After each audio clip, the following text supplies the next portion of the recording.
বৃদ্ধ, পুরুষ, মহিলা সবাইকে সালাম জানাচ্ছি। আসসালামু আলাইকুম।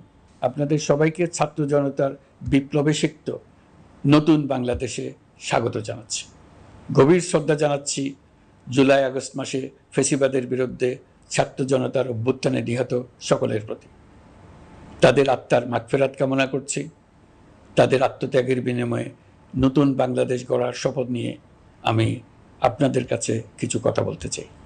শরণার্থীকালের ভয়াবহ বন্যায় যারা মৃত্যুবরণ করেছেন, যারা অসুস্থ হয়ে পড়েছেন বা যারা সর্বস্ব হারিয়েছেন, যারা দুঃসহ জীবনযাপন করছেন, তাদের স্মরণে রেখে আজকের কথাগুলো বলছি।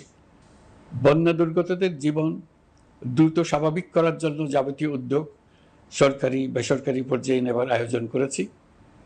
ভবিষ্যতে সকল ধরনের বন্যা প্রতিরোধে আমাদের আভ্যন্তরীণ এবং প্রতিবেশীদের সঙ্গে যাতে যৌথভাবে নেওয়া যায় সে আলোচনা শুরু করেছে। প্রিয় দেশবাসী, আপনারা জানেন বিপ্লবী ছাত্র জনতা জাতির এই ক্রান্তি লগ্নে আমাকে এক গুরুদায়িত্ব অর্পণ করেছে। তারা নতুন এক বাংলাদেশ গড়তে চায়। নতুন প্রজন্মের এই গভীর আকাঙ্ক্ষাকে বাস্তবে রূপ দেওয়ার সংগ্রামে আমি একজন সহযোদ্ধা হিসেবে তাদের সঙ্গে যোগ দিয়েছি। দেশের সকল বয়সের, সকল পেশার, সকল মতের, সকল ধর্মের সবাইকে বিনা দ্বিধায় এই সংগ্রামে যোগ দেওয়ার আহ্বান জানাচ্ছি। প্রিয় দেশবাসী, লক্ষ লক্ষ শহীদের রক্তের বিনিময়ে এবং লক্ষ লক্ষ মা বোনের আত্মদানের বিনিময়ে যে বাংলাদেশ আমরা পেয়েছিলাম তা ফেসিবাদ এবং স্বৈরাচারের হাতে ধ্বংস হয়ে গেছে। আপনারা দেখেছেন আমাদের প্রতিটি প্রতিষ্ঠানকে তারা কিভাবে শেষ করেছে। দেশের রন্ধ্রে রন্ধ্রে ঢুকে গেছে দুর্নীতি। এমন এক দেশে আমাদের দেশ রূপান্তরিত হয়েছে যেখানে স্বৈরাচারের পিয়নও দুর্নীতির মাধ্যমে 400 কোটি টাকার সম্পদ করার মতো অকল্পনীয় কাজ করে গেছে নির্বিবাদে। শিক্ষা খাতকে পঙ্গু করে দিয়েছে। ব্যাংকিং ও শেয়ার বাজার খাতে লুটপাট, প্রকল্প ব্যয়ে বিশ্ব রেকর্ড, অবাধ সম্পদ পাচার, আইন শৃঙ্খলা রক্ষাকারী সংস্থাকে নিজ দলের পুতুলে রূপান্তর, বাক স্বাধীনতা হরণ, মানবাধিকার হরণ, এসবই হিমশৈলের অগ্রভাগ মাত্র। ক্ষমতা কুক্ষিগত করতে ফ্যাসিবাদী সরকার খর্ব করেছে জনগণের সাংবিধানিক ক্ষমতা ও অধিকার।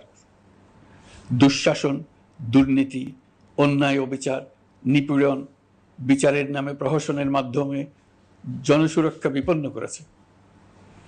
জনগণকে নির্যাতন, বঞ্চনা ও বৈষম্যের মুখোমুখি দাঁড় করিয়ে দিয়েছে। নতুন প্রজন্মের মানুষ সহ কোটি কোটি মানুষের ভোটাধিকারকে বছরের পর বছর হরণ করেছে। মানুষের এগিয়ে যাওয়ার পথে সকল ধরনের প্রতিবন্ধকতা তৈরি করে স্বৈরাচার তার নিজের, পরিবারের ও দলের কিছু মানুষের হাতে দেশের মালিকানা তুলে দিয়েছে।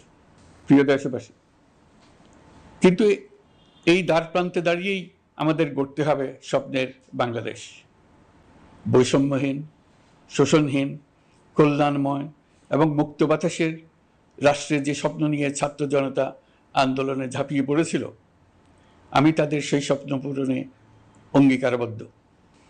আপনাদের সবাইকে এই শুভলগ্নে তাদের স্বপ্ন পূরণে সমস্ত শক্তি নিয়ে এগিয়ে আসার আহ্বান জানাচ্ছি।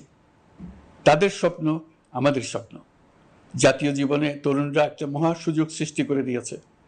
আমরা সবাইকে সুযোগ ব্যবহার করার কাজে এগিয়ে আসতে আহ্বান জানাচ্ছি। গণরোষের মুখে ফ্যাসিবাদী সরকার প্রধান দেশ ত্যাগ করার পর আমরা এমন একটি দেশ গড়তে চাই যেখানে প্রতিটি নাগরিকের মানবাধিকার থাকবে পুরোপুরি সুরক্ষিত। আমাদের লক্ষ্য একটাই, উদার, গণতান্ত্রিক, বৈষম্যহীন, অসাম্প্রদায়িক বাংলাদেশ। আমরা এক পরিবার, আমাদের এক লক্ষ্য। কোনো ভেদাভেদ যেন আমাদের স্বপ্নকে ব্যাহত করতে না পারে, সেজন্য আমরা প্রতিজ্ঞাবদ্ধ। বর্তমান সরকারের দায়িত্ব গ্রহণের মাত্র 2 সপ্তাহ শেষ হলো।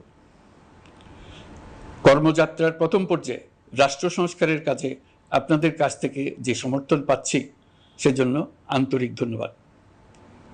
আমরা অনুধাবন করছি যে আমাদের কাছে আপনাদের প্রত্যাশা অনেক। এই প্রত্যাশা পূরণে আমরা বদ্ধপরিকর।